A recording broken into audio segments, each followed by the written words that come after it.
The senior trauma surgeon threw the patient chart across the nurse's station, and it landed 6 inches from Amara Brooks' head. Everyone in the ER stopped to watch, waiting for the quiet black nurse to finally crack under the relentless mockery she'd endured for weeks. Dr. Wallace stood there with that same condescending smirk, the one that said she didn't belong here, that she was just another hire who'd wash out before the month ended. But as Amara stood there in her navy blue scrubs, her face calm and unreadable, not one of them noticed the way she measured exits, or how her breathing remained perfectly controlled. They had no idea who they were really dealing with, because the past she'd buried was about to land on their front lawn in a military helicopter that would shake the entire hospital to its foundation. Just before we get back to it, I'd love to know where you're watching from today, and if you're enjoying these stories, make sure you're subscribed. The morning air carried the sharp smell of disinfectant and burnt coffee as Amara Brooks pushed through the glass doors of North Harbor Medical Center. Her black sneakers made no sound against the polished linoleum. She kept her eyes forward, her shoulders square, moving with a precision that looked almost choreographed. Her scrubs were navy blue and perfectly pressed, her hair pulled back into a tight bun that revealed the clean lines of her face. She was late 20s, with dark brown skin and eyes that seemed to take in everything while revealing nothing. The nurse's station buzzed with morning chaos. Phones rang, monitors beeped, and voices overlapped in that particular rhythm of a hospital waking up. Amara approached the desk slowly, her ID badge clipped to her hip. She waited for someone to acknowledge her presence. "Can I help you?" A blonde woman in her 40s glanced up from a clipboard. Her name tag read Linda Carter, charge nurse. Her tone suggested she'd rather not help at all. "I'm Amara Brooks. Today's my first day. I was told to report to you for orientation." Linda's eyes traveled from Amara's face down to her shoes and back up again. The assessment took 3 seconds. The judgment took less. "Right. The new hire." She didn't smile. "You're taking the night rotation. Thursday through Monday. Trauma wing. That's fine. Most people complain about that schedule." "I'm not most people." Linda's eyebrow lifted slightly. She turned to a younger nurse sorting medication trays. "Jessica, show her to the locker room. Bottom row, far corner. Combination locks only." Jessica was friendlier, or at least trying to be. She walked Amara down a narrow hallway lined with bulletin boards covered in OSHA posters and staff birthday announcements. "Don't worry about Linda. She's tough on everyone at first. Well, maybe tougher on some." She gave Amara an apologetic smile. "You have experience in trauma?" "Some." "Where'd you work before?" "Different places." Jessica waited for more. When nothing came, she cleared her throat. "Well, here we are. Locker room. Bathrooms are through that door. Break room's down the hall. Vending machines are terrible, so bring your own food if you can." Amara nodded. "Thank you." The locker room smelled like old shoes and industrial soap. Metal lockers lined 3 walls, most of them decorated with stickers or photos taped to the inside of the doors. Amara walked past the empty lockers near the entrance and the ones in the middle rows. She chose one in the far corner, bottom row, half hidden behind a support beam. She tested the lock twice before putting her bag inside. As she closed the door, she caught her reflection in the small mirror someone had hung on the adjacent locker. She looked tired. She always looked tired, but her posture was perfect, her movements controlled. She flexed her fingers once, then curled them into fists. Old habit. She made herself stop. The first 4 hours passed in a blur of introductions she knew wouldn't stick and tasks designed to test her. Linda assigned her to restock supply closets, update patient boards, and run labs to different floors. Grunt work. Amara didn't complain. She moved through the hospital like she was mapping it, her eyes catching exit signs, stairwell locations, security camera angles. She noticed which doors required key cards and which ones didn't latch properly. During a brief lull, she stood near the trauma bay entrance and watched the organized chaos. A nurse shouted for more gauze. A doctor barked orders at a resident who looked barely old enough to drive. Machines beeped in overlapping rhythms that somehow made sense to everyone who worked there. "Brooks!" Linda's voice cut through the noise. "Stop standing around. Go help with the intake in Bay 3. Amara moved quickly. Bay 3 held a man in his 60s, conscious but pale, clutching his chest. Two nurses were trying to get N4 started, while a young resident fumbled with the EKG leads. The man's breathing was shallow and rapid, his lips starting to turn blue. "Sir, I need you to stay calm," the resident said, his own voice shaking. "We're going to take care of you." The man's eyes rolled back. The monitor screamed. The resident froze. Amara stepped forward. Her hands moved with absolute certainty, checking the airway, repositioning the man's head, finding the pulse point on his neck. "He's crashing. Start compressions." Her voice was quiet, but it cut through the panic. "I didn't call for compressions yet," the resident said. Amara ignored him. She began chest compressions with perfect rhythm, counting silently, her face completely calm. One of the nurses jumped in to bag him. 30 seconds later, the man gasped and his eyes fluttered open. Color returned to his face. The monitor settled into an abnormal but stable rhythm. The resident stared at her. "How did you know?" You could see it in his neck veins. And his color. He needed circulation support immediately. Amara stepped back, wiping her hands on her scrubs. "You should intubate him now. He's not stable yet." The resident nodded slowly and reached for the intubation kit.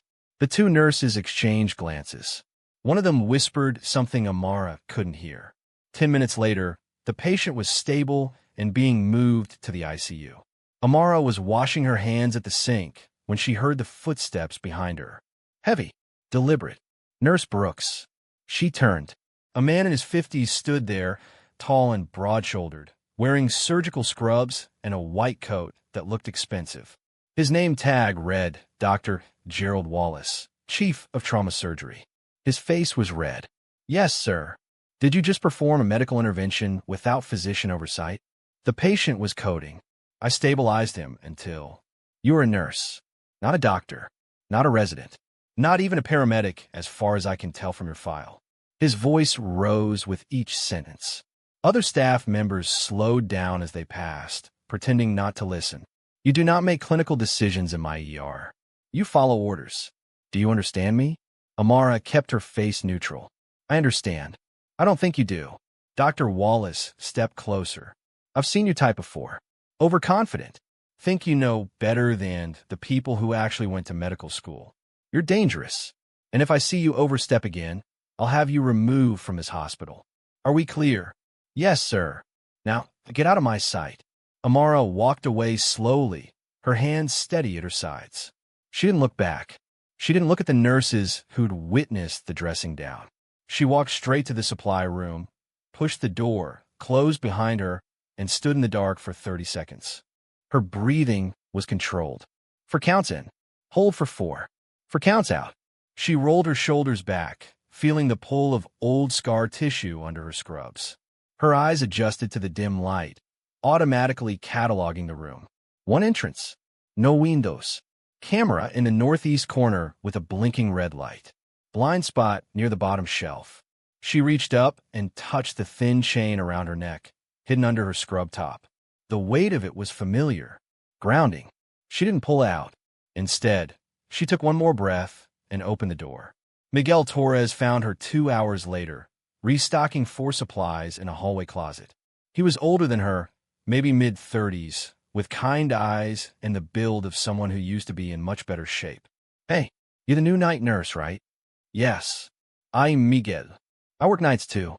Heard you had a rough start with Wallace." He leaned against the doorframe. "Don't take it personally. He's like that with everyone. Well, everyone who makes him look bad, anyway. I wasn't trying to make him look bad. I know. That's what makes it worse." Miguel smiled. "Look, night shift is different. Quieter. Less politics. You like it better. And for what it's worth, Jenny told me what you did in Bay 3. That was good work." Amara nodded once. "Thank you. You prior service?" The question landed like a physical thing. Amara's hands stilled for just a fraction of a second. "Why do you ask?" "Just a vibe. I did 8 years in the Navy. You've got that way of standing. Like you're always ready for something." "I'm just tired." Miguel studied her for a moment, then nodded. "Fair enough. Anyway, welcome to North Harbor. It gets better. Usually." He left her alone. Amara finished restocking in silence. The rest of his shift crawled by. Linda assigned her to discharge paperwork, medication counts, and cleaning duties that should have gone to housekeeping. Every task was designed to remind her of her place. Amara completed each one without comment. At the end of the shift, she changed back into street clothes in an empty locker room. As she was leaving, she paused and looked back at the locker she'd chosen. Bottom row, corner, out of sight. She'd picked it without thinking. Old habits ran deep. The night shift started 3 days later. Amara arrived 30 minutes early and found Miguel already at the nurse's station, charting on a laptop. "You're keen," he said. "I like to be prepared. Night shift's slower, less drama, but when it hits hard." He gestured to the mostly empty trauma wing. "Right now we got 2 post-ops, 1 observation, and a psych hold waiting for transfer. Pretty quiet for a Thursday." A younger woman approached, white coat over scrubs, stethoscope draped around her neck. She had red hair pulled into a messy ponytail and looked exhausted. "You must be Amara. I'm Dr. Leah Price, trauma intern. Welcome to the night's circus." "Thank you. Don't thank me yet. You'll be stuck with me for the next 6 months." Leah smiled. "Fair warning, I ask a lot of questions and I make a lot of mistakes. Try not to let me kill anyone. I'll do my best." The first few hours were exactly as Miguel described. Quiet. Almost too quiet. Amara found herself relaxing slightly, falling into the rhythm of vitals checks, medication rounds, and documentation. She worked efficiently, anticipating needs before they were voiced. Around 2 in the morning, the comm shattered. "Security to 4 West. Security to 4 West immediately." Amara's head snapped up. 4 West. The psych hold. She was moving before she made the conscious decision, her legs carrying her down the hallway at a controlled run. Miguel was right behind her. They arrived to chaos. A patient, male, approximately 40 years old and powerfully built, had broken free from his restraints.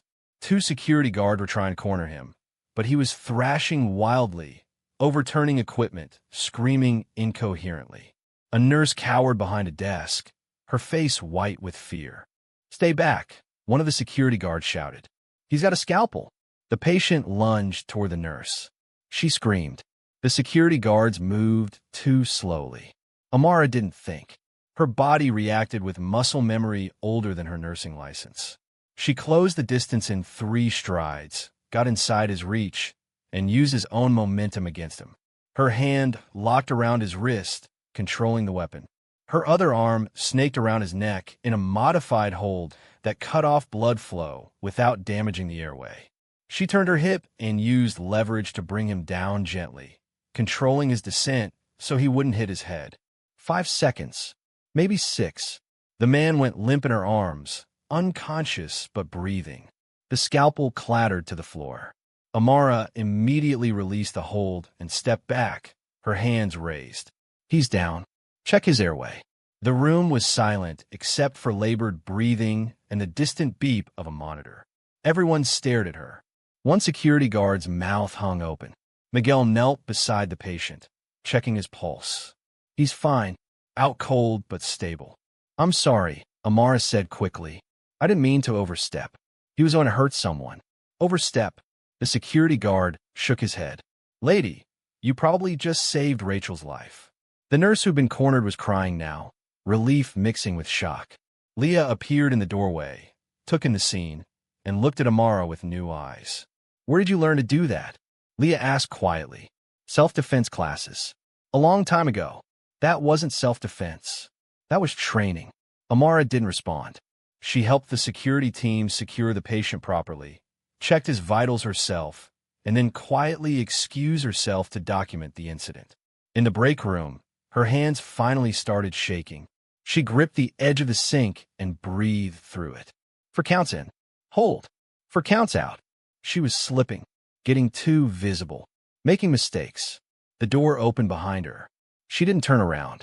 "I'm not going to ask what you're running from," Miguel said, "but I want you to know that you're safe here. Whatever it is, I'm not running from anything." "Okay." He didn't sound convinced. "For what it's worth, I'm glad you're on our team." When Amara returned to the floor, the whispers had already started.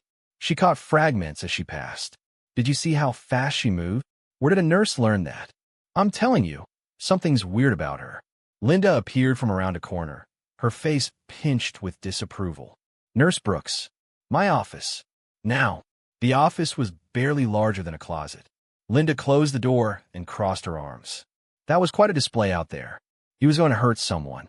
Security is trained to handle those situations. You are not. I reacted. I'm sorry if. I don't want your apologies. I want you to understand your role here. Linda's voice was cold. You're a nurse. Not a hero. Not special. You do your job, follow protocols, and you don't make the rest of us look incompetent. Do you understand? I understand. Good. Because if I see another incident like that, I'll recommend your termination myself. Linda opened the door. You're dismissed. Amara walked back to the nurse's station, her face carefully blank. She could feel eyes on her, assessing, judging, wondering. She sat down at a computer terminal and pulled up a patient chart, pretending the words made sense. The rest of a night shift passed without incident. When dawn broke over the city, Amara gathered her things from her locker and walked to her car alone. She didn't notice the black sedan parked 3 rows away or the man inside taking photos. The next week settled into an uneasy pattern. Amara kept her head down, spoke only when necessary, and completed her tasks with quiet efficiency. But the hostility was growing. Dr. Wallace found reasons to criticize her work. Linda assigned her the worst shifts, the most difficult patients, the jobs nobody else wanted. During a particularly brutal Friday night, Wallace threw a patient chart across the nurse's station. It hit the wall 6 inches from Amara's head. This is garbage, he shouted. Half the information is missing. What kind of incompetent? He turned to see who'd charted the patient, and his eyes landed on Amara's name. Of course. Brooks, get over here. Amara approached slowly. Did you chart this patient? Yes, sir. This is unacceptable. Incomplete. Sloppy. Are you trying to get us sued? Amara looked at the chart. Every section was filled out. Every box checked. Her documentation was flawless. Sir, I documented everything according to. Don't argue with me. His face was red again. You're slow, you're careless, and frankly, I'm not sure you're competent enough to work in this ER. One more mistake and you're out. Do you hear me? Yes, sir. She walked away before he could see her jaw tighten or her hands curl into fists. In the supply room, she pressed her forehead against the cool metal shelving and counted to 100. The breaking point came on a Tuesday. A patient arrived by ambulance, unconscious, listed under the name David Wright. Construction accident, the paramedics said. Fell from scaffolding. Multiple contusions, possible internal bleeding. Amara took one look at the chart and moved to his bedside. The man was middle-aged, muscular, with skin weathered by sun and scars. As she began her assessment, she noticed his tattoos. Not the usual civilian ink. Military unit insignia. Trident, jump wings, and on his inner forearm, partially obscured by dried blood, numbers and letters that made her freeze. She knew that sequence. The man's eyes opened. They locked onto hers. Recognition flashed across his face, followed immediately by something close to panic. He tried to sit up. Sir, please stay still, Amara said, but her voice had changed. Lower, more controlled. She positioned herself so her body blocked the view from the hallway. You need to stay calm. You're in a hospital. Who brought me here? His voice was rough but alert. Too alert for someone with his injuries. Paramedics. They said you fell. I didn't fall. Amara's hands continued the physical exam, but her eyes never left his face. Your vitals are stable. BP 130 over 85. Heart rate 72. Respiration's normal. You're oriented to person and place. She emphasized certain words slightly, a pattern that wouldn't mean anything to most people. The man's breathing steadied. Affirmative. Pain scale. Manageable. 6. She nodded once. I need to start in 4. Fluids and pain management. Doctor will be in shortly. As she prepped his arm, she spoke quietly. How many? Just me. So far. Extraction point. Compromised. Leah appeared in the doorway. How's our construction worker? Amara's face went professionally neutral. Stable. Starting fluids now. Dr. Price, this is Mr. Wright. Sir, this is Dr. Price. She'll be overseeing your care. Leah approached with a tablet, reviewing his chart. Mr. Wright, can you tell me what happened? Fell off some scaffolding. Stupid mistake. Any loss of consciousness? Don't think so. Leah examined him carefully, professional but thorough. When she palpated his abdomen, he winced. We're going to need imaging. Possible spleen or liver involvement. Let's get him to CT. I'll prep him, Amara said. As the orderly arrived to transport the patient, the man gripped Amara's wrist. His hand was strong, deliberate. To anyone watching, it looked like the gesture of a frightened patient. But his fingers pressed against her pulse point in a specific pattern. 3 short. Too long. 3 short. Emergency code. Old protocol. He leaned close and whispered so quietly she almost missed it. They're looking. You were never supposed to surface. Amara felt the blood drain from her face. The man's eyes held hers for one more second before he released her wrist and allowed himself to be wheeled away. She stood frozen in the trauma bay, her heart pounding in a way it hadn't in years. Miguel touched her shoulder, and she nearly struck him, stopping herself at the last possible second. Whoa, sorry. Didn't mean to startle you. Miguel stepped back, hands raised. You okay? You look like you've seen a ghost. I'm Fina. Just tired. That guy seemed to know you. He was confused. Head injury, right? Miguel didn't sound convinced, but he didn't push. Amara finished her shift on autopilot, her mind racing. She kept checking the patient board. David Wright. Surgery scheduled. Expected in recovery by morning. When she returned for her next shift, she went straight to the surgical floor. Asked for Wright's room number. He's not here, the floor nurse said. He should be in recovery. He was transferred. Where? The nurse checked the system, frowning. That's weird. There's no transfer note. No discharge paperwork. It just says he was moved to another facility, but there's no receiving hospital listed. Can you check again? I'm checking. It's like his entire file got... Wait. The nurse's frown deepened. This is really strange. His chart is here, but all the detailed notes are gone. Just basic admission info. Who did you say you were? Nobody. Wrong patient. Saw the... Amara walked away quickly, her mind working through possibilities. Transferred without paperwork. Notes deleted. No trail. Someone had come for him. Or he'd left voluntarily.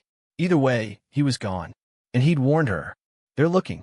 She should have felt fear. Instead, she felt something else. Anger. And underneath that, a cold, familiar readiness she'd been suppressing for years. In the break room, Miguel found her staring at nothing. You want to talk about it? Talk about what? Whatever's got you spooked. That patient yesterday. The way you've been checking the surgical floor. I'm just being thorough. Amara. Miguel sat down across from her. His voice was gentle. I did 20 years in the Navy. I know what it looks like when someone's running. I know what it looks like when someone's hiding. And I know what it looks like when someone's past catches up with them. Amara met his eyes. What do you want me to say? Nothing. I want you to know you're not alone. Whatever it is. He stood up. And for what it's worth, I ran your name through an old Navy buddy of mine who works in personnel. It came back empty. Not red flagged. Just empty. Like you never existed. Maybe I didn't. Or maybe someone made sure you disappeared for a reason. Miguel paused at the door. Be careful, Amara. Whatever you're mixed up in, it followed you here. After he left, Amara pulled out her phone. An old phone, actually, one she kept powered off in her locker, wrapped in a shirt at the bottom of her bag. She turned it on and waited for it to boot up. No service. No SIM card. Just save files. She scrolled to the voicemails. There was only one, saved years ago. She pressed play. Static. Then a man's voice, distorted by distance and interference. Ghost Actual, this is command. Mission status, terminated. Operational closure confirmed. Personnel reassignment, negative. You are officially separated. You did your job. Stand down. The message ended. Like it always did. Amara deleted it. Again and again. She deleted it hundreds of times. But she kept restoring it from backup. Some part of her needed to hear it. To remember that it ended. That she got out. She powered the phone off and buried it back in her bag. When she opened her locker the next morning to change after her shift, something fell out. A piece of paper, folded once. She picked it up slowly and opened it. Block letters. No signature. No logo. We know where you are. Amara's hand didn't shake. She read it twice, then folded it carefully and put it in her pocket. Her face was calm as she changed into her street clothes and walked to her car. But as she drove away from North Harbor Medical Center, she checked her mirrors every 30 seconds. And when she got home to her small apartment, she didn't turn on any lights. She sat in the dark, staring at the note, and felt the weight of the chain around her neck. The past wasn't behind her. It had never left, and now was getting closer. The threatening note had been in Amara's pocket for 3 days. She hadn't thrown it away, hadn't shown it to anyone. Each shift, she'd touch it through the fabric of her scrubs, feeling the folded paper like a talisman, a reminder that her carefully constructed invisibility had failed. She arrived for her Thursday night shift and immediately sensed something was different. The ER had an unusual tension, like the air before a thunderstorm. 2 men in dark suits stood near the main entrance, clipboards in hand, pretending to review something. Their posture was wrong for hospital administration. Too rigid, too alert. Miguel caught her eye from the nurse's station and gave a small shake of his head. Not now. Not safe. Amara clocked in normally and began her rounds. An hour into the shift, the ambulance bay doors burst open. Paramedics wheeled in an unconscious man on a gurney. 2 more men in dark clothing flanking the stretcher like guards. Male, approximately 35, unresponsive, found collapsed at a construction site. The lead paramedic rattled off.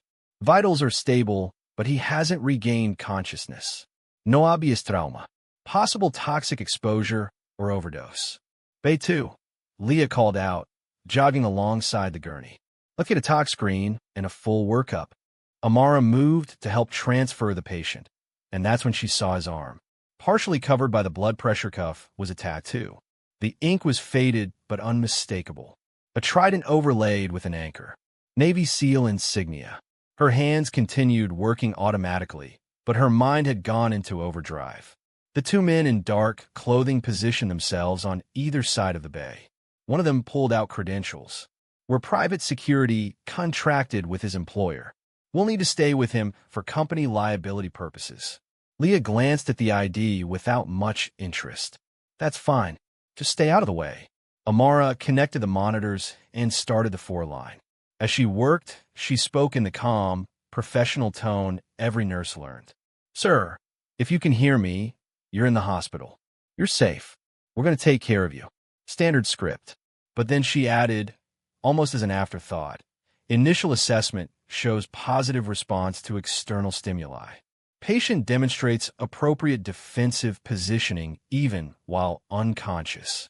Recommend standard observation protocol, echo level clearance. It was gibberish, medical-sounding nonsense. Except echo level wasn't medical terminology. It was old military code for compromised environment. One of the security men shifted his weight. What did you just say? I was noting his physical responses for the chart. Amara said smoothly. Muscle tension patterns can indicate level of consciousness. The man stared at her for a long moment. What's your name? Nurse Brooks. How long have you worked here? Leah looked up from her tablet, frowning. Is there a problem? No problem. Just being thorough. But Amara had seen it.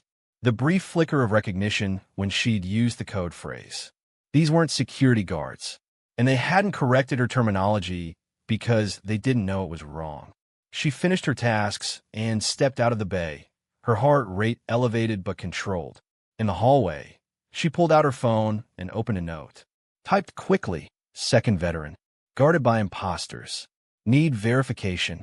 She didn't send it. There was no one to send it to. Instead, she deleted it and slipped the phone back into her pocket. Miguel found her restocking supplies 20 minutes later. He spoke quietly, organizing bandages beside her. Those guys with the unconscious patient. They're not right.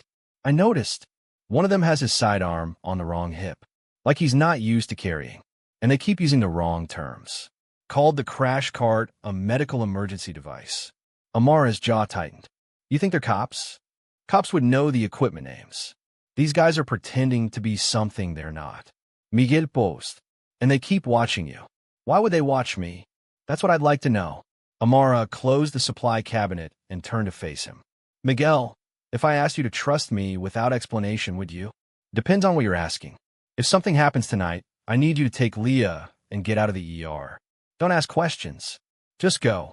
Miguel studied her face. You're expecting trouble. I'm always expecting trouble. That's not an answer. It's the only one I have. The next 2 hours crawled by with agonizing slowness. The unconscious patient remained stable but unresponsive. The fake security guards never left his side, and Amara felt the weight of invisible eyes tracking her movements through every corridor. At midnight, during a quiet moment, Leah pulled her aside. Can we talk? Privately. They stepped into an empty exam room. Leah closed the door and leaned against it, her expression serious. I did something I probably shouldn't have. Amara's face remained neutral. Okay, I ran your name through an old database from when I was doing research for a military medicine grant during my residency. The DoD keeps records of everyone who's worked in combat medical support. Leah paused. Your name came up. That's not possible. It was under a different surname. Sealed record. Attached to Special Operations Medicine. I couldn't access the full file, but I saw enough. Leah's voice was gentle. Amara, who are you?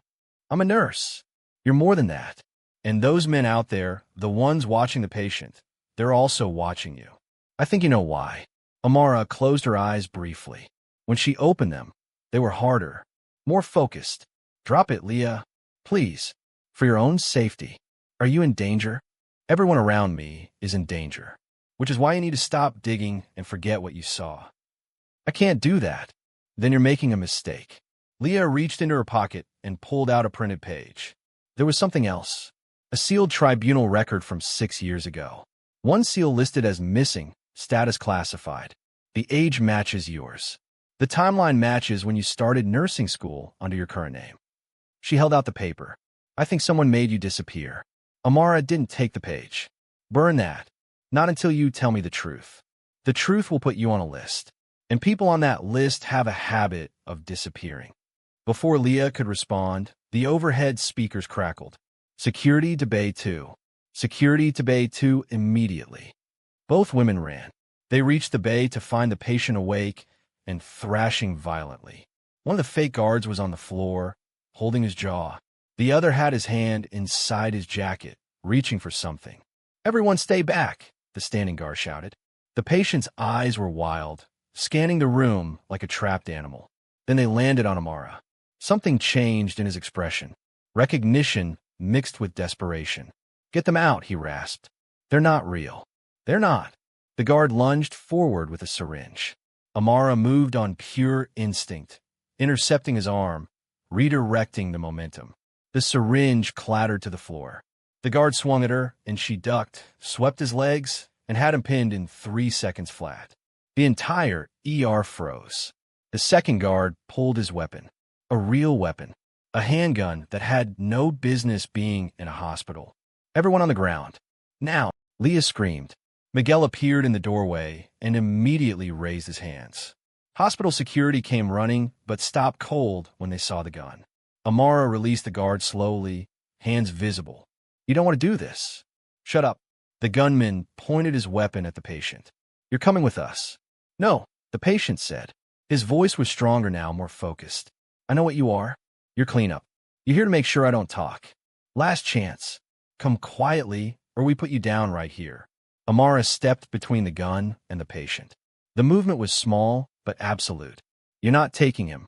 Move, or I drop you first. You won't shoot. Too many witnesses. Too many cameras. This goes public. Your entire operation falls apart. The gunman's jaw clenched. For a moment, nobody breathed. Then Linda's voice came from behind them, shrill with authority. What is going on in my ER? The distraction was all Amara needed. She moved like liquid, closing the distance, controlling the weapon hand, using leverage and momentum to disarm him before he could react. The gun hit the floor. She kicked it away and stepped back, hands raised. Hospital security, take these men into custody. They just threatened patients and staff with a firearm. Real security guards swarmed in, restraining both men. The ER erupted into chaos. Leo was pale, shaking. Miguel stared at Amara like he'd never seen her before. Linda pushed through the crowd, her face crimson. "Brooks, what have you done?" "Stopped an armed assault." "You assaulted security personnel." "They pulled a gun in the ER." "I don't care what they did. You're a nurse. You don't engage in physical altercations. You don't disarm people. You call security and you protect yourself." Linda was screaming now. "You're suspended. Effective immediately. Get out of my hospital." "Linda, she saved that patient's life," Miguel said. "I don't want to hear it. She's reckless. She's dangerous. And she's done." Linda pointed at the exit. "Out. Now." Amara didn't argue. She walked to the locker room in silence, changed into her street clothes, and emptied her locker. When she emerged, Miguel was waiting. "That was some serious training," he said quietly. "Self-defense classes. Stop lying to me. I know military CQC when I see it. That wasn't self-defense. That was combat conditioning." Amara met his eyes. "You're right. It was. And now you know why I can't tell you more." "What did that patient mean when he said you were never supposed to surface?" "It means I made a mistake coming here. And now other people are going to pay for it." She walked past him toward the exit. Behind her, she heard him whisper, "Ghost actual." She didn't turn around. The suspension lasted 3 days. 3 days of sitting in her apartment, watching the street below, checking every car that parked too long. On the second day, unmarked vehicles began appearing near the hospital. Black SUVs with tinted windows. Men in casual clothes who moved like operators. On the third day, she got the call. "Miss Brooks, this is Richard Halvorson. I'm the Chief Operating Officer at North Harbor Medical Center. I'd like to meet with you. Today, if possible." "About what?" "Your employment status. And some concerns that have come to our attention regarding your background." Amara's apartment was suddenly too small. "What concerns?" "I prefer to discuss this in person." "Can you come to the hospital?" "Say 2 o'clock." She knew it was a trap, knew she should run. But running meant abandoning Miguel and Leah, meant leaving questions unanswered. "I'll be there." The administration wing was different from the clinical areas. Carpeted hallways. Framed artwork. The smell of expensive coffee instead of disinfectant. Halvorson's office was on the 3rd floor, corner suite, with windows overlooking the city. He was 50s, fit, with silver hair and a smile that didn't reach his eyes. "Miss Brooks, thank you for coming. Please sit." Amara remained standing. "You said you had concerns about my background." "Indeed." Halvorson opened a folder on his desk. "Your employment application lists previous work experience at 3 different hospitals. I had my assistant contact them. 2 have no record of you ever working there. The 3rd has your file flagged with a federal security notice. I worked at those hospitals." "Under what name?" Amara said nothing. "Your background check also came back with some irregularities. Gaps in your timeline. Educational records that don't quite add up.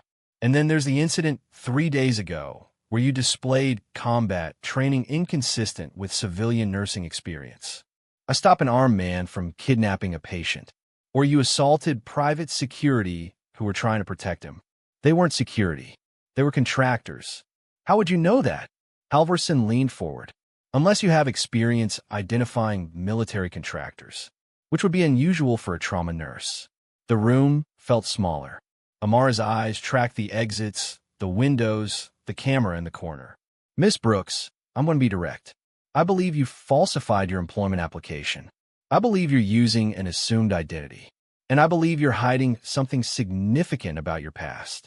He closed the folder. "Now, I'm prepared to offer you a generous severance package if you resign quietly today. No questions asked. No investigation. You walk away and we all forget this happened. And if I refuse, then I'm obligated to report my concerns to the appropriate federal authorities, which could result in charges of identity fraud, falsifying federal employment documents, and potentially much worse, depending on what they find." Amara's jaw tightened. "You're blackmailing me. I'm offering you a way out. Why do you care? Why go through all this for one nurse?" Halvorson's smile faded. "Because you're a liability. You ask questions. You notice things. And you've drawn attention to yourself in ways that make people uncomfortable." "What people?" "The kind who make significant contributions to this hospital's funding, the kind who value discretion and stability. He slid a document across the desk. Sign this. Take the money. Disappear again. Amara looked at the severance agreement. $50,000. A confidentiality clause. A non-disclosure agreement that would legally bind her to silence about everything she'd witnessed. What if I told you I can't disappear? She said quietly. What if I told you that people are already looking for me, and signing this paper won't change that? Then I'd say you're in more trouble than I thought. She reached for the paper. Her hand hovered over it, and she pulled back. I need time to think. You have until tomorrow morning. After that, I'll make the call. Amara left the office feeling like the walls were closing in. She took the elevator down, walked through the main lobby, and stepped outside into the afternoon sun. That's when she saw them. 3 men, positioned at different points around the hospital entrance. Not together, but coordinated. Watching. Waiting. She turned and walked back inside. Found Miguel in the cafeteria. I need your help. He took one look at her face and stood up. What's wrong? The hospital COO just tried to blackmail me into resigning. And there are people outside who definitely aren't here for medical care. What kind of people? The kind who know what I am. Miguel glanced around the cafeteria. We should find somewhere private. They found Leah in the medical library, researching something on her laptop. When she saw Amara, she immediately closed the computer. You came back. Temporarily. Amara pulled out a chair. Leah, that database you accessed, the sealed tribunal record. Did you save it? I took screenshots. I need you to delete them. Wipe your browsing history. Remove any trace that you ever looked. Why? Because whoever sealed that record is watching this hospital. They've been watching since that first patient disappeared. And now they know I'm here. Leah's face went pale. What are you mixed up in? A mission that went wrong 6 years ago. People died. The operation was buried. I was supposed to be buried with it. Amara's voice was steady, but her hands were clenched. I thought if I stayed quiet, if I kept my head down and didn't make waves, they'd leave me alone. I was wrong. So what do we do? Miguel asked. You do nothing. You forget this conversation. You go back to work and you don't get involved. Too late for that, Leah said. Those men who tried to take the patient, they saw me. They know I was there. And the guys outside saw Miguel talking to you, Miguel added. We're already involved. Amara closed her eyes. This was her nightmare. Dragging innocent people into something that would destroy them. There's something else, Leah said quietly. She opened her laptop again, despite Amara's warning. Pulled up a document. I kept digging after our conversation. Found something in the hospital's financial records. North Harbor received federal grants 6 years ago for trauma research, specifically for combat medicine and emergency response protocols. The grants came through a shell company. What kind of shell company? The kind used for classified military contracts. Leah turned the screen. And the person who signed off on those grants, who helped integrate them into the hospital's operations, was Richard Halvorsen. The pieces clicked together in Amara's mind. The hospital wasn't random. She wasn't here by accident. I was placed here, she whispered. Someone wanted me at this specific hospital. Someone who knew about my past. But who? Miguel asked. Before Amara could answer, the lights flickered. Just once. Then the overhead speakers crackled with an emergency announcement. Code Silver. All personnel, Code Silver. Secure all exits. This is not a drill. Code Silver. Armed intruder. Amara was on her feet instantly. Get to the ER. Find cover. Don't be a hero. She ran toward the main corridor. Hospital security was already mobilizing, directing people away from the front entrance. Through the glass walls, she could see the 3 men she'd spotted earlier. They were moving toward the building. A security guard grabbed her arm. Ma'am, you need to evacuate. I'm a nurse. I need to help with patients. All non-essential personnel need to evacuate now. Amara pulled free and ran toward the stairwell. She had to get to the ER. Had to make sure Miguel and Leah got out. Had to. The lights went out completely. Emergency generators kicked in after 3 seconds, bathing everything in red backup lighting. The intercom system died mid-announcement. Someone had cut the power. Amara's training took over. She moved through the darkened corridors with perfect confidence, using emergency exit signs and muscle memory. She reached the ER to find it in controlled chaos. Nurses were moving patients to interior rooms. Doctors were shouting orders. Security had locked down the main entrance. Linda saw her and pointed. You're suspended. Get out. There's an armed intruder situation. I'm helping. Like hell you are. Security. But security was busy. And in that moment, something caught Amara's attention. Through the ER windows, beyond the panic, she saw him. The patient from days ago. The one who'd vanished. David Wright. He was standing in the parking lot, bloodied, limping but alive. And he was looking directly at the hospital. Directly at her. He raised his hand. Made a signal. One she recognized. Danger close. Extraction impossible. Hold position. Then he collapsed. Amara moved without thinking. Burst through the ER doors into the parking lot. Voices shouted behind her, but she didn't stop. She reached the man and dropped to her knees beside him. You shouldn't have come back, she said. Had to warn you. His breathing was labored. They found the list. Everyone from the operation. They're eliminating witnesses. Who is? Not who. What? It's bigger than us. Bigger than the mission. He gripped her wrist with bloody fingers. Ghost, they used the hospital. For all of it. Human trials. Classified drugs. We weren't just operators. We were test subjects. Amara's blood ran cold. What are you talking about? The mission. The ambush. It wasn't enemy action. It was termination protocol. They wanted us dead because we knew too much. His eyes were fading. You got out because they thought you wouldn't remember. But I remembered everything. That's why they're hunting us. Who's hunting us? Halvorsen. He's not hospital administration. He's oversight. He's been here the whole time, watching, making sure nobody talks. Behind them, the sound of rotor blades began to build. Distant at first, then growing louder. The man smiled weakly. Guess the cavalry finally showed up. Amara looked up. Her heart stopped. A Navy helicopter was descending toward the hospital, approaching the front lawn with emergency lights blazing. Hospital security scattered. People poured out of the building to watch. No, Amara Guisperth. No. They're looking for you, the man said. Your unit. They finally figured out you're alive. I can't go back. I got out. Nobody gets out. You know that. He coughed, and blood flecked his lips. Tell them the truth. Tell them what Halvorsen did. What this hospital really is. His hand went slack in hers. Amara checked for a pulse. Found nothing. She closed his eyes gently and stood up, her scrubs covered in his blood. The helicopter was landing now, right on the front lawn. Dust and debris swirled in the rotor wash. Windows rattled.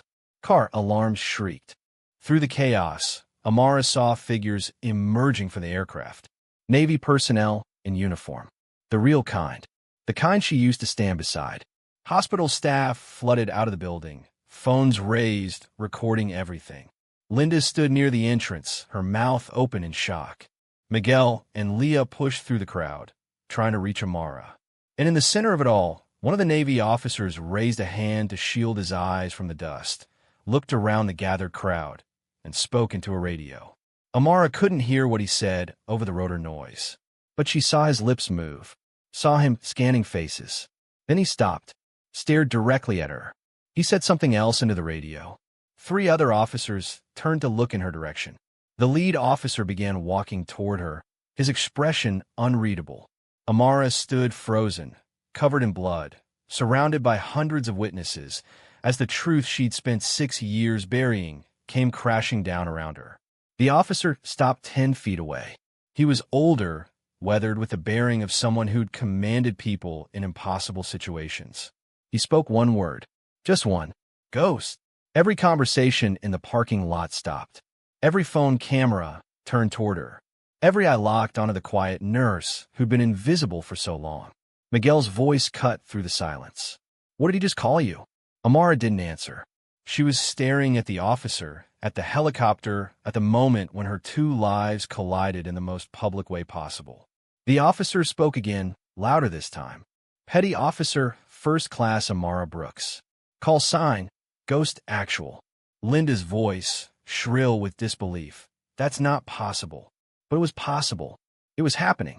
And as the officer raised his hand in a formal salute, Amara felt the weight of 6 years of hiding shatter like glass. The hospital would never be the same. Her life would never be the same. And somewhere inside the building, Richard Halvorsen was watching this unfold, knowing that his carefully constructed conspiracy was about to be exposed. The helicopter's rotors continued to thunder overhead, and Amara Brooks, the quiet nurse nobody respected, stood at the center of a storm she could no longer control. The salute hung in the air like a challenge. Around Amara, the parking lot had gone completely silent except for the rhythmic thunder of helicopter rotors. Hundreds of eyes watched. Dozens of phones recorded. The quiet nurse they dismissed, mocked, and tried to destroy was being acknowledged by the United States Navy in front of everyone. Amara didn't return the salute. She stood motionless, covered in David Wright's blood, her face carved from stone. The officer lowered his hand slowly, his expression shifting from formal recognition to something more cautious. "Petty Officer Brooks, I'm Commander James Garrett. I need you to come with us." His voice carried authority, but also something unexpected. Respect. No. The word came out flat and final. Garrett's eyebrows rose slightly. Behind him, the 3 other officers exchanged glances. "Ma'am, this isn't a request. We have orders to bring you in for debriefing. There's been a development in your case." "I don't have a case. I was discharged 6 years ago. Your status was changed to missing in action. Classified. We've been searching for you for 3 years." The crowd murmured. Phones captured every word. Linda stood near the entrance, her face pale with shock. Dr. Wallace had emerged from the building, staring at Amara like she was speaking a foreign language. Miguel pushed through the gathered staff, Leah right behind him. "Amara, what's happening?" Garrett turned to him. "Sir, I need you to step back. This is Navy business. She's my colleague. If you're taking her somewhere, I want to know why. That's classified. Then you're not taking her." Miguel positioned himself beside Amara, his stance protective. Amara touched his arm gently. "Miguel, don't. They can't just show up and drag you away." "Actually, they can." She met Garrett's eyes. "But they won't, because I'm not going anywhere until I finish what I started." Garrett studied her for a long moment. The helicopter's rotors were slowing now, the pilot shutting down systems. "What did you start?" "David Wright just died in my arms. He told me this hospital was used for classified human trials. That the mission 6 years ago was a termination protocol, not an enemy ambush. That people are being killed to cover it up." Amara's voice was steady but hard. "So no, Commander, I'm not leaving until I get answers. Those are serious allegations. They're the truth. And the man responsible is inside that building right now, probably destroying evidence." Garrett glanced at his fellow officers. Some silent communication passed between them. Then he spoke into his radio. "Base, this is Garrett. We have a situation. Requesting federal investigative support. Possible criminal conspiracy involving classified operations." He looked back at Amara. "You have 1 hour. Then you're coming with us whether you like it or not. But for now, we'll secure the scene and make sure nobody leaves the hospital." "Thank you. Don't thank me yet. If you're wrong about this, you'll face charges for everything from desertion to obstruction." "I'm not wrong." Garrett gestured to his team. They moved with practiced efficiency, coordinating with hospital security to lock down all exits. Within minutes, North Harbor Medical Center had become a crime scene. Richard Halvorsen appeared at the main entrance, his face a mask of corporate concern. "Commander, I'm the COO of this facility. What's the meaning of this disruption?" "Mr. Halvorsen, I need you to remain available for questioning." "Questioning? About what?" "That's being determined." Garrett turned to Amara. "You said he's responsible. Can you prove it?" "Leah can." Dr. Leah Price stepped forward, her laptop clutched against her chest. She looked terrified but determined. "I found financial records. Federal grants for combat medicine research funneled through shell companies. The grants were approved 6 years ago, right around the time of the classified mission Amara mentioned. Mr. Halvorsen's signature is on all the authorizations." Halvorsen's expression didn't change. Those were legitimate medical research grants, completely legal and properly documented. "Then you won't mind if federal investigators review them," Garrett said. "I'll need to consult with our legal team." You can do that from here. Nobody leaves until we sort this out. The crowd was growing. Staff from every department had gathered, drawn by the impossible scene of military helicopters and armed Navy personnel. Hospital administrators huddled together, whispering urgently. Security guards stood uncertain, caught between hospital authority and military command. Linda pushed her way to the front. I demand an explanation. This woman has been lying to us for months. She falsified her credentials, she's violent, and now she's disrupting our entire facility with wild accusations. Ma'am, you need to step back, one of the Navy officers said. I will not step back. This is my ER. Linda pointed at Amara. She doesn't belong here. She never did. And now she's brought this circus to our doorstep. The circus was already here, Miguel said quietly. You just didn't see it. None of us did. Amara looked at the faces around her. Colleagues she'd worked beside. Patients she'd cared for. People who dismissed her, belittled her, treated her like she was invisible. Now they couldn't look away. I need to show you something, she said to Garrett. In the ER. Bay 2. That's where they tried to take the second patient. There might be evidence. They moved inside, the crowd parting like water. The ER was in controlled chaos. Patients and staff unsure whether to evacuate or shelter in place. Amara led Garrett to Bay 2, where the unconscious veteran had been held. The bed was empty. The monitors were dark. The entire bay had been stripped clean. He was here, Leah said, just hours ago. They had him under guard. Garrett examined the space carefully. Any security footage? We have cameras, Linda said from behind them. But I'm not authorizing access without a warrant. That can be arranged. Miguel was searching the nearby equipment cart. He opened one of the drawers and froze. Amara, look at this. Inside the drawer was a syringe, still capped. Miguel held it up carefully. This isn't hospital issue. The markings are wrong.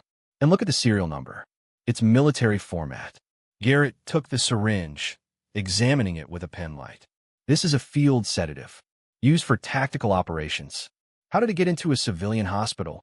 The fake security guards tried to inject the patient with it, Amara said. Before I stopped them. Where are those guards now? Hospital security detained them. Garrett spoke into his radio again. I need those detained individuals brought to me immediately. And someone give me access to this hospital surveillance system. The next 30 minutes moved like a fever dream. Federal agents arrived, flashing credentials and commandeering conference rooms. Hospital administrators scrambled to comply with demands for records, access logs, and personnel files. The detained security guards were separated and questioned. Amara found herself in a small consultation room with Garrett, Miguel, and Leah. The door was closed. 2 Navy officers stood guard outside. I need the truth, Garrett said. All of it. From the beginning. Amara sat down slowly. She'd kept these secrets for 6 years. Carried them alone. Now, with witnesses she trusted, she finally let them out. I was a combat medic. Started in the regular Navy, worked my way into special operations support. I was good at it. Too good.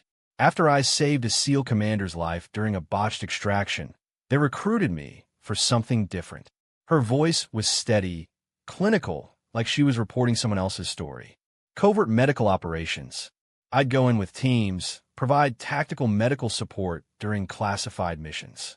Off the books. Deniable. Miguel leaned forward. What kind of missions? Extractions. Infiltrations. Sometimes we'd insert into hostile territory to retrieve assets.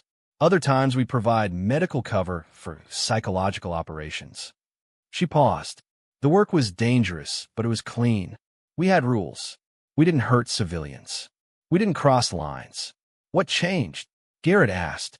6 years ago, we got orders for a mission in North Africa. Intelligence said there was a terrorist cell planning an attack on U.S. interests. We were supposed to insert, gather evidence, extract. Standard operation. Amara's jaw tightened. But when we got there, something was wrong. The intel was bad. The location was a medical clinic, not a terrorist base. There were doctors, nurses, patients, civilians. Leah covered her mouth. What happened? Our commander questioned the orders. We were told to proceed anyway.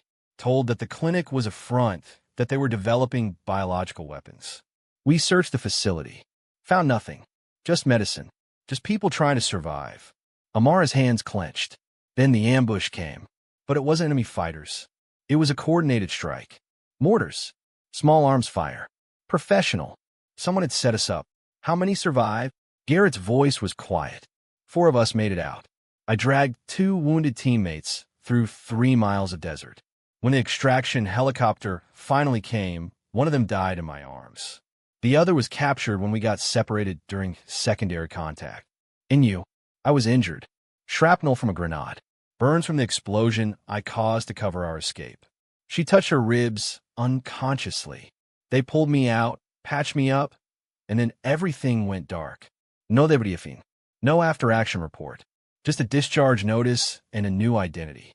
Someone buried you, Garrett said. Someone buried all of us. The mission was classified. The casualties were declared training accidents.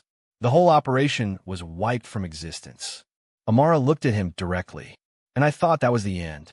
I became a nurse because I wanted to save people the right way. No orders, no lies, just medicine. But it wasn't the end, Miguel said softly. No, because David Wright survived. He escaped captivity. And when he started looking for answers about what happened to us, someone started hunting him. Hunting all of us. Garrett pulled out a tablet and opened a file. Wright's real name was David Chun, former Navy SEAL, listed as killed in action 4 years ago. But he turned up at a VA hospital in Texas 3 months ago, claiming he'd been held captive by a private military contractor. Did anyone investigate? The case was referred to military intelligence, and then it disappeared. Garrett looked at Amara. Someone has serious reach. Someone who can manipulate records, silence investigations, and make people vanish. Someone like Halvorsen, Leah said. He's not working alone. Amara stood and began pacing. The hospital upgrades David mentioned. The classified grants. The shell companies. This is bigger than one administrator covering his tracks. What are you suggesting? I'm suggesting that the mission wasn't about terrorists. It was about testing. Amara stopped pacing. Human trials. Performance enhancement drugs. Classified medical research that couldn't be done legally. We weren't sent to stop an attack. We were sent to provide cover for illegal experiments. That's a serious accusation, Garrett said. I know what I saw. The clinic had equipment that didn't belong in a civilian facility. Military-grade medical devices. Research labs. And our medic kits had been modified. Extra medications we hadn't requisitioned. Unmarked vials. Miguel pulled out his phone and scrolled through something. 3 months ago, there was a scandal at a military research facility in Virginia. Unauthorized drug trials. Performance enhancers being tested on active duty personnel without consent. The investigation was shut down after 2 weeks. Same pattern, Garrett said grimly. Someone is running illegal research and using military operations to hide it. And this hospital is part of it. Amara looked toward the door, toward the ER beyond. How many patients have been treated here without knowing they were part of an experiment? How many veterans came through trauma with unexplained complications? Leah's face went pale. We need to check medical records. Look for patterns. Unusual drug reactions. Unexpected complications in military patients. Do it, Garrett said. But be careful. If you're right, whoever's running this will do anything to protect it. A knock on the door interrupted them. One of the Navy officers stepped inside. Sir, we've reviewed the security footage. The detained guards were seen accessing restricted areas of the hospital, specifically underground storage near the research wing.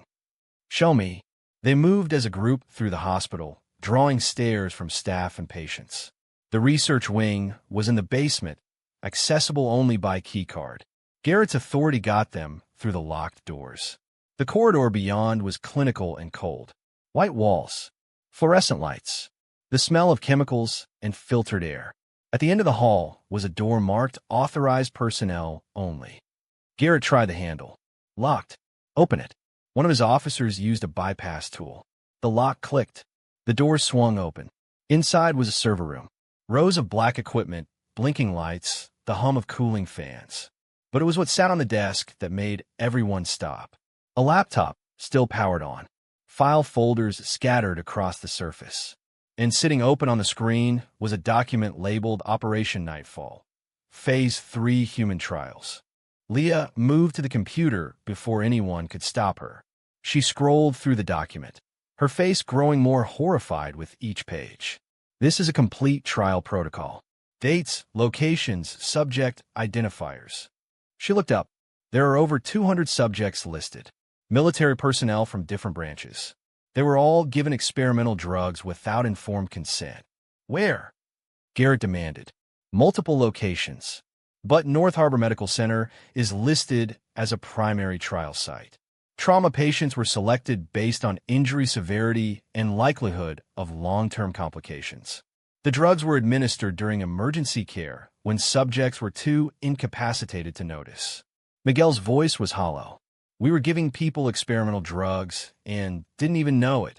Not you, Amara said. The research staff. The people who had access to medication storage. The ones who could modify treatment protocols without raising suspicion. Garrett took photos of the screen with his phone. This is enough for federal charges. Conspiracy, human experimentation without consent, falsifying medical records. It's also enough to get us killed, Amara said quietly. Whoever runs this operation has killed to protect it. They won't stop now. As if summoned by her words, the lights in the server room flickered, then died completely. Emergency lighting kicked in, bathing everything in red. That's not a power failure, Garrett said. Someone cut the feed. His radio crackled with static. Then a voice, distorted but clear. Commander Garrett, you need to evacuate the building immediately. We've detected a gas leak in the basement level. The entire wing needs to be cleared. Garrett keyed his radio. This is Garrett. Who is this? Hospital security. We're initiating emergency protocols. Stand by. Garrett turned to his officers. That's not hospital security. Get everyone out. Now.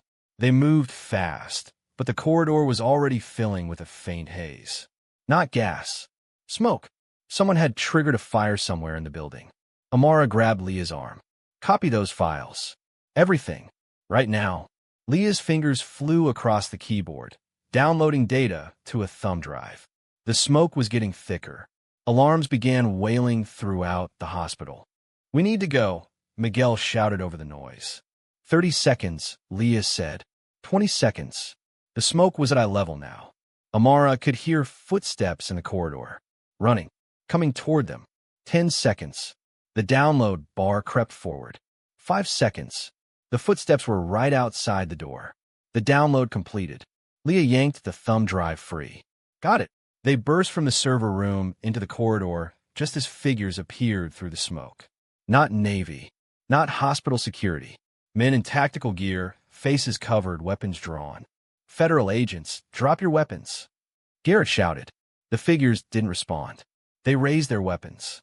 Garrett's team reacted instantly, shields coming up, positioning themselves between the unknown attackers and the civilians. Get behind us. Amara didn't hesitate. She grabbed Leah and Miguel, pulling them toward a side corridor she'd memorized weeks ago. Emergency exit. Maintenance access. One of the blind spots she'd cataloged during her first week. Gunfire erupted behind them. Not the sharp crack of pistols. The deeper, heavier sound of automatic weapons. This wasn't intimidation. This was elimination. They ran through the smoke-filled basement, Amara leading them with absolute certainty. She'd mapped this hospital like a combat zone, and now that knowledge was saving their lives. Here, she pushed open a maintenance door. Inside was a narrow stairwell that climbed toward ground level. They took the stairs 3 at a time, Leah clutching the thumb drive like it was made of gold. Behind them, the gunfire continued. Shouts. The crash of equipment being overturned. The entire hospital was descending into chaos. They emerged on the first floor near the employee entrance. The hallway was filled with staff and patients being evacuated, security guards trying to maintain order, alarms screaming. Amara spotted Linda directing nurses. Linda, where's the emergency assembly point? Linda stared at her, still processing everything. The parking lot. East side. Get everyone there. Now. And stay away from the research wing. For once, Linda didn't argue. She nodded and began shouting orders. Amara, Miguel, and Leah pushed through the evacuation toward the east parking lot. Outside, the scene was pandemonium. The helicopter was still on the front lawn, its crew armed and alert. More vehicles were arriving, federal agents in windbreakers, local police establishing perimeter. Garrett emerged from the building, his uniform scorched, his face grim. When he saw Amara, relief flashed across his features. "You made it. What about your team?" "Two wounded. We're pulling them out now." The attackers retreated when reinforcements arrived. He looked at Leah. "Please tell me you saved those files." She held up the thumb drive. "Everything. Good. Because we're going to need it." Garrett's radio crackled again. This time, it was genuine Navy communication. "Base, this is Garrett. We have the evidence, and we need immediate protective custody for 3 civilians." He looked at Amara. "You were right. This is bigger than one hospital, and now that you've exposed it, you're the primary target." "I'm not hiding again." "You're not hiding. You're testifying." Garrett's voice was firm. "That data Leah downloaded is enough to launch a federal investigation. But we need witnesses. People who saw what happened inside. People who can connect the dots. Then I'll testify. But first, I finish my shift." "Your shift?" Amara looked at the hospital, at the patients being evacuated, at the staff try to maintain order in the midst of disaster. "I'm still a nurse, Commander, and there are people in there who need help." Garrett stared at her for a long moment. Then, incredibly, he smiled. "You always were stubborn. Fine. Finish your shift. But you do it with armed escort." "Deal." Amara turned to Miguel and Leah. "You two should go. Get somewhere safe. This is my fight, not yours." "No," Miguel said simply. "We're already in it, and we're not leaving." "Miguel, I'm a veteran too, remember? I know what it means to leave people behind, and I'm not doing it." Leah nodded. "Besides, I'm the one with the evidence. Where I go, it goes." Despite everything, Amara felt something warm in her chest. Not alone. For the first time in 6 years, she wasn't alone. "All right," she said. "Let's get back to work." They walked back toward the hospital together, protected by Navy personnel, watched by hundreds of witnesses. The quiet nurse had become visible. The secret was out, and whatever came next, Amara Brooks would face it not as Ghost Actual, the covert operator, but as the woman she'd chosen to become. The woman who saved lives. On her own terms. The hospital returned to an uneasy version of normal over the next 2 hours. Patients were brought back inside under heavy security. Staff resumed their duties with federal agents watching from every corner. And Amara Brooks, flanked by 2 armed Navy personnel, went back to being a nurse. It was surreal. She checked vitals, updated charts, administered medications, all while wearing bloodstained scrubs and answering questions from federal investigators between patients. The entire ER staff watched her with a mixture of awe, fear, and uncertainty. Nobody knew what to say to the woman they'd dismissed as incompetent just hours earlier. Miguel worked beside her in silence, his movements precise and supportive.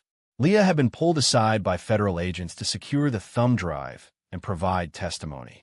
Linda stood at the nurse's station, pale and shaken, her authority fractured by the revelation that her hospital had been infiltrated by a criminal conspiracy. Around 9 o'clock that evening, the overhead code system crackled to life with a sound that made Amara's blood freeze. "Code Blue, ICU room 417. Code Blue, ICU room 417. She was moving before the announcement finished. The room number was familiar. That was where they'd moved the veteran patient from earlier, the one who'd been guarded by fake security before the armed confrontation. She took the stairs 2 at a time, Navy escorts struggling to keep up. When she burst into room 417, she found chaos. A nurse was performing chest compressions. A resident fumbled with the crash cart. The patient, a man in his early 40s with military tattoos, was flatlined on the monitor. "How long has he been down?" Amara asked, immediately moving to the bedside. 3 minutes, the nurse gasped. "We've pushed AP twice." No response. Amara checked the 4 line and froze. The bag hanging above the patient wasn't the standard saline it should have been. The label was correct, but the fluid inside had a faint yellow tinge. Stop compressions, she said quietly. What? He's coding. Stop. Now. Amara reached up and disconnected the 4-line. She held the bag up to the light. This isn't saline. Someone switched it. The resident stared at her. That's not possible. These bags are sealed. Look at the seal. Amara pointed to the top of the bag. A tiny puncture mark, barely visible, right through the injection port. Someone injected something into this bag after it was hung. Miguel appeared in the doorway. He took one look at the situation and immediately understood. Air embolism or poison. Amara set the bag on the crash cart. Get toxicology up here now. And seal this room. Nobody touches anything. The resident finally checked the patient's pupils. He's gone. Time of death, 9:14 p.m. Amara stood over the dead man, feeling the weight of another loss. Another witness silenced. His name was Marcus Williams, former Army Ranger. He was part of the same operation as David Wright. How do you know that? The nurse asked. Because I was there too. Within minutes, federal agents had secured the ICU. The 4-bag was tagged as evidence. Hospital security pulled surveillance footage showing a figure in surgical scrubs entering room 4:17 20 minutes before the code. The figure's face was obscured by a surgical mask, but their movements were deliberate, professional. Commander Garrett arrived with 2 FBI agents in tow. This is now officially a murder investigation. We need a complete lockdown. Nobody enters or leaves this hospital without being cleared. The killer is still here, Amara said. They knew where Williams was. They had access to medication storage. And they knew how to move through this hospital without raising suspicion. You think it's staff? I think it's someone who's been here the whole time. Someone we've all seen, but never really noticed. Amara turned to Miguel. Pull up the employee access logs for the past 6 hours. Anyone who entered the ICU, the pharmacy, or the research wing. Miguel moved to a nearby computer terminal and logged in with his credentials.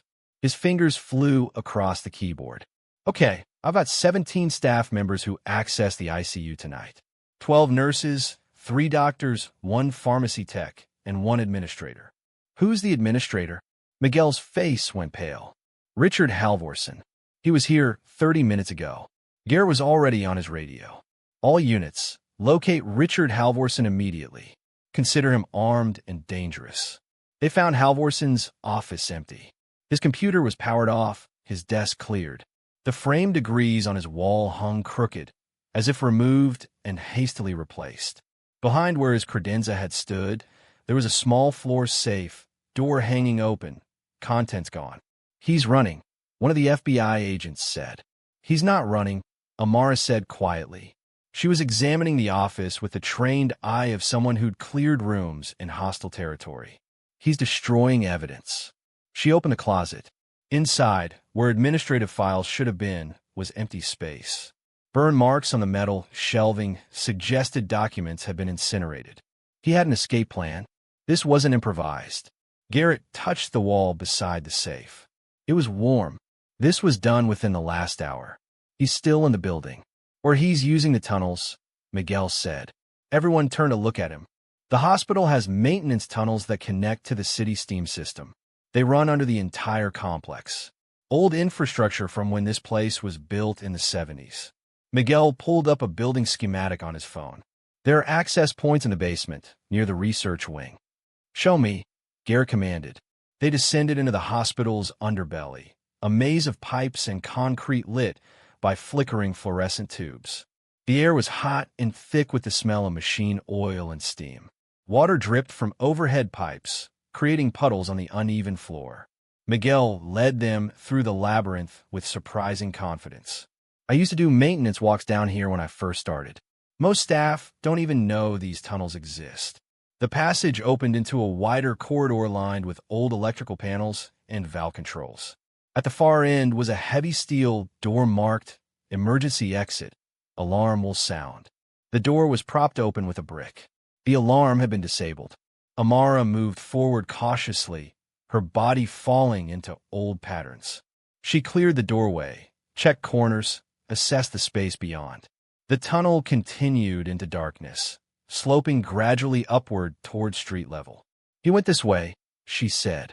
Garrett deployed his team. 2 officers moved ahead with tactical lights. The FBI agents followed. Amara stayed close to Garrett, with Miguel bringing up the rear. The tunnel seemed to stretch forever. Then, suddenly, light appeared ahead. Not daylight. The harsh white of LED work lamps. And voices. They emerged into what looked like a small underground bunker. The space had been converted into an office of sorts. Filing cabinets lined one wall. A desk held multiple laptops, all powered on, screens glowing with data transfers in progress. And standing in the center of it all was Richard Halvorsen. He wasn't alone. Linda Carter stood beside him, holding a laptop bag. Her face was red from crying, her hands shaking. When she saw Amara and the federal agents, her expression crumbled completely. "I didn't know," she sobbed. "I swear I didn't know what they were doing. He told me it was just administrative work. Updating patient files. I never knew about the experiments." "Linda." Miguel's voice was filled with disbelief. "She's been moving data for us for 2 years," Halvorsen said calmly. His corporate facade had cracked, revealing something colder underneath. Small transfers. File reorganizations. She thought she was helping streamline hospital operations. "I was just trying to keep my job," Linda whispered. "He said if I didn't help, they'd find a reason to fire me. I'm 52 years old. Nobody hires nurses my age." Garrett stepped forward. "Richard Halvorsen, you're under arrest for conspiracy to commit murder, human experimentation without consent, and falsifying federal records." Halvorsen smiled. It didn't reach his eyes. "You think arresting me changes anything? I'm middle management at best. The people who run this operation have resources you can't imagine. Lawyers, politicians, judges. By tomorrow, I'll be released, and you'll be reassigned to counting supplies in Alaska." "Maybe," Garrett said, "but we have the evidence. Operation Nightfall is over.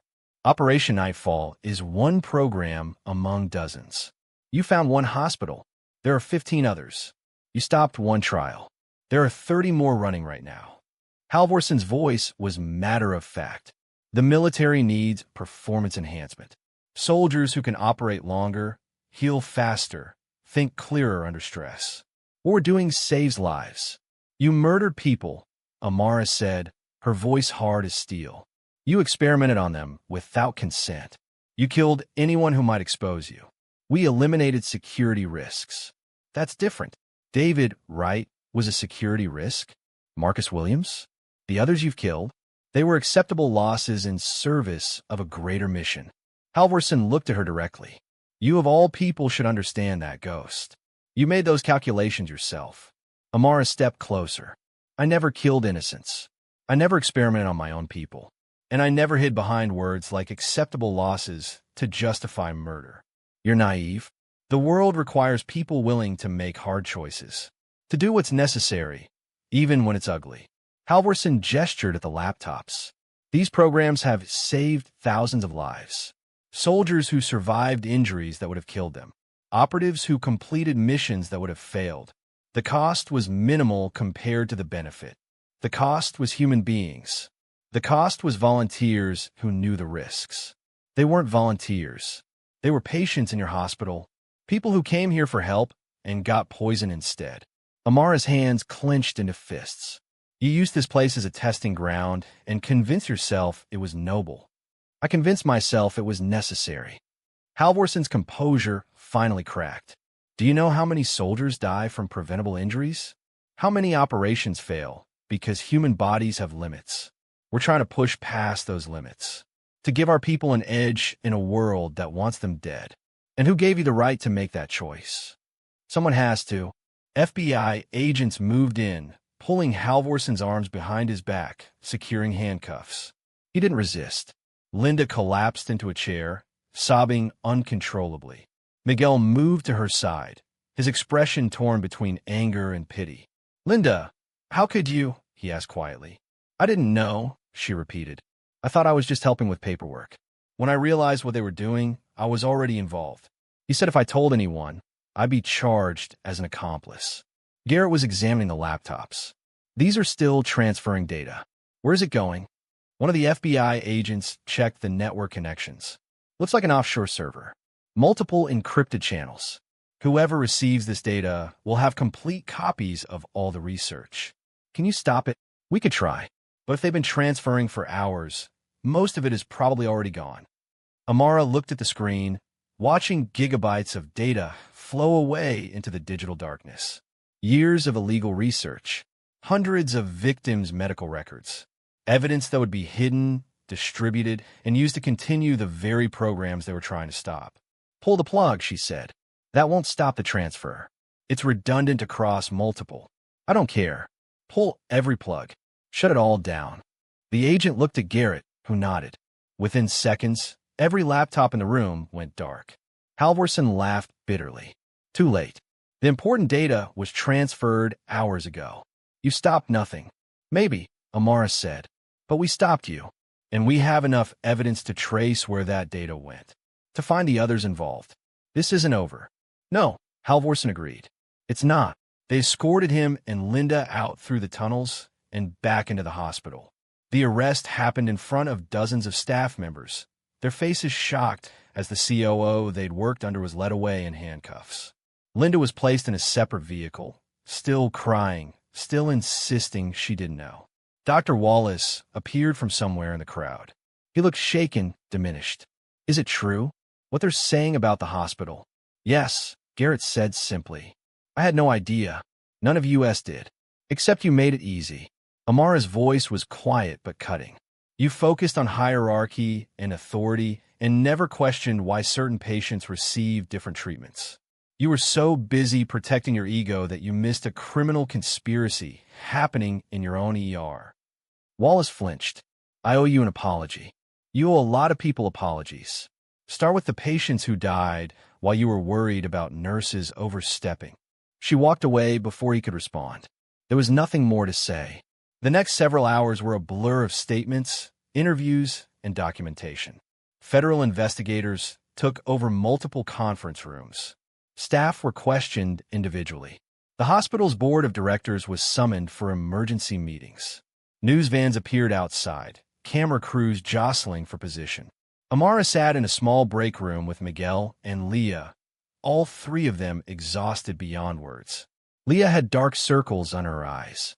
Miguel's hands trembled slightly from adrenaline crash.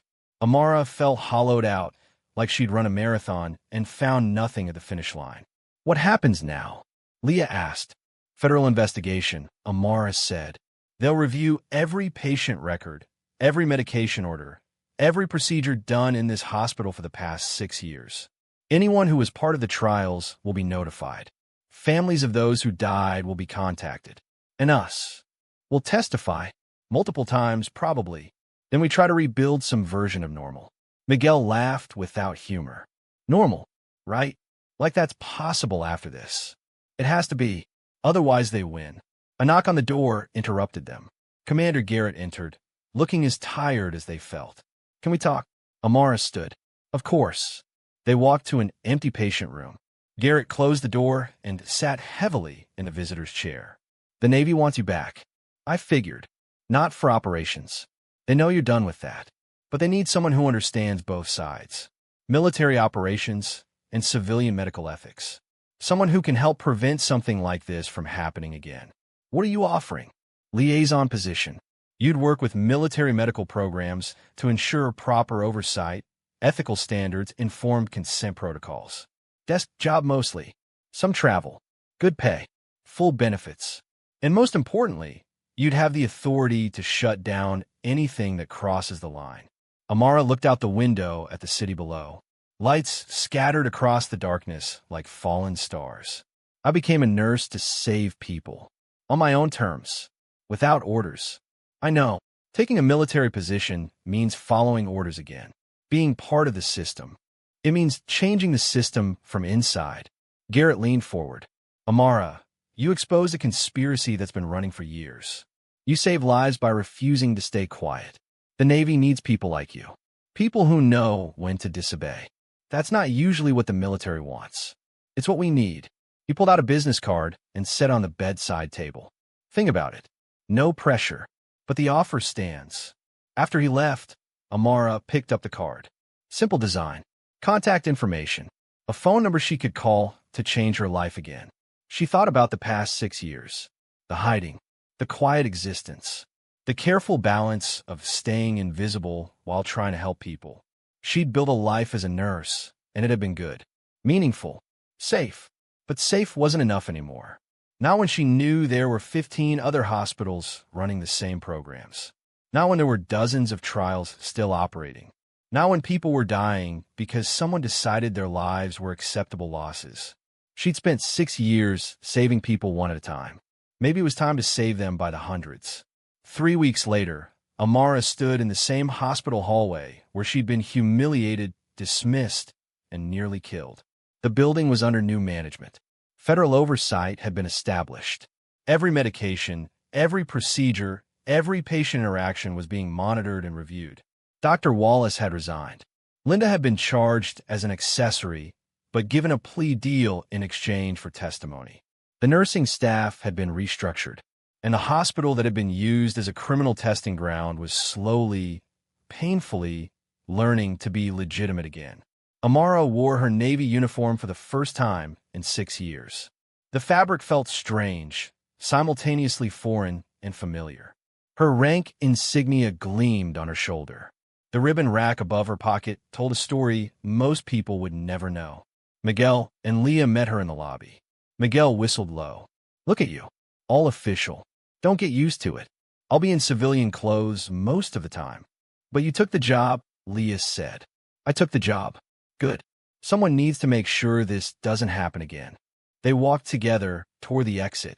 Staff members paused to watch them pass. Some nodded respectfully. Others looked away, uncomfortable with the reminder of what had happened here. Near the door, Amara stopped. She turned to look back at the hospital, at the place where her two lives had collided and forced her to choose who she really was. "You okay?" Miguel asked. "Yeah." She touched the chain around her neck.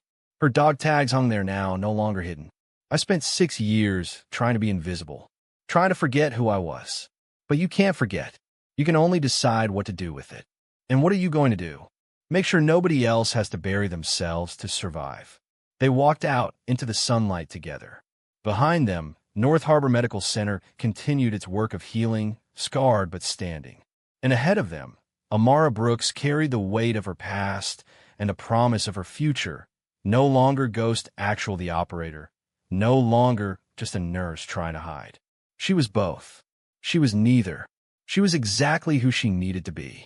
A month after the arrests, Amara sat in a military conference room reviewing her first case. A proposed research program involving performance enhancement for combat medics. The proposal was thorough, well-documented, and completely voluntary. But buried in the methodology was a clause about waiving certain informed consent requirements during active deployment. She picked up her phone and called the program director. "This is Dr. Brooks. I'm reviewing your proposal for the Combat Medic Enhancement Program." "Excellent. I hope you found it satisfactory." "I found Section 7.3 problematic. The waiver clause. That's standard language for field operations. It's standard language for abuse. I am recommending immediate revision. Full informed consent at all stages, regardless of deployment status. No exceptions." "Dr. Brooks, that's not realistic in combat situations." "Then we don't run the program in combat situations. We test, we verify, we ensure safety, and only then do we deploy. And everyone involved knows exactly what they're agreeing to." There was a long pause. "You're going to be difficult, aren't you?" "I'm going to be thorough. There's a difference." She hung up and made a note in the file. "Revision required. Do not approve until fixed." It was small work, bureaucratic work, but it mattered. Every proposal she reviewed, every program she scrutinized, every line of protocol she corrected was one less opportunity for someone to abuse the system. One less chance for another Operation Nightfall. The work was exhausting, frustrating, complicated. It was also exactly where she needed to be. That evening, Amara returned to her apartment and changed into comfortable clothes. She made tea and sat by the window, watching the city lights flicker to life as darkness fell. Her phone buzzed with a text from Miguel. "Dinner next week? Leah wants to hear about your new job." She smiled and typed back. Sounds good. I'll bring stories. Another text, this one from Commander Garrett. First month evaluation complete. You're doing excellent work. Keep it up. She set the phone down and picked up the photograph she kept on her windowsill. It showed her team from 6 years ago, before the mission that destroyed them. Young faces, confident smiles, no idea what was coming. David Wright was in the photo. Marcus Williams, too. The teammate who died in her arms. The commander they'd lost. All of them gone now, except her. I'm still here, she whispered to the photograph. And I'm making sure it meant something. She set the photo down gently and looked out at the city again. Somewhere out there, 15 hospitals were being investigated. Dozens of programs were being shut down. Hundreds of victims were getting answers. And thousands of future patients would be protected because she'd refused to stay invisible. The quiet nurse they'd mocked had found her voice. The operative they'd buried had returned on her own terms. And Amara Brooks, neither ghost nor civilian, neither soldier nor victim, had finally figured out who she was supposed to be. Someone who saved lives. Someone who told the truth. Someone who knew that the hardest battles weren't fought with weapons, but with the courage to stand up and demand better. She finished her tea and turned on the lights. Tomorrow would bring new cases, new challenges, new fights against systems that valued results over people. But tonight, she could rest. She'd earned it.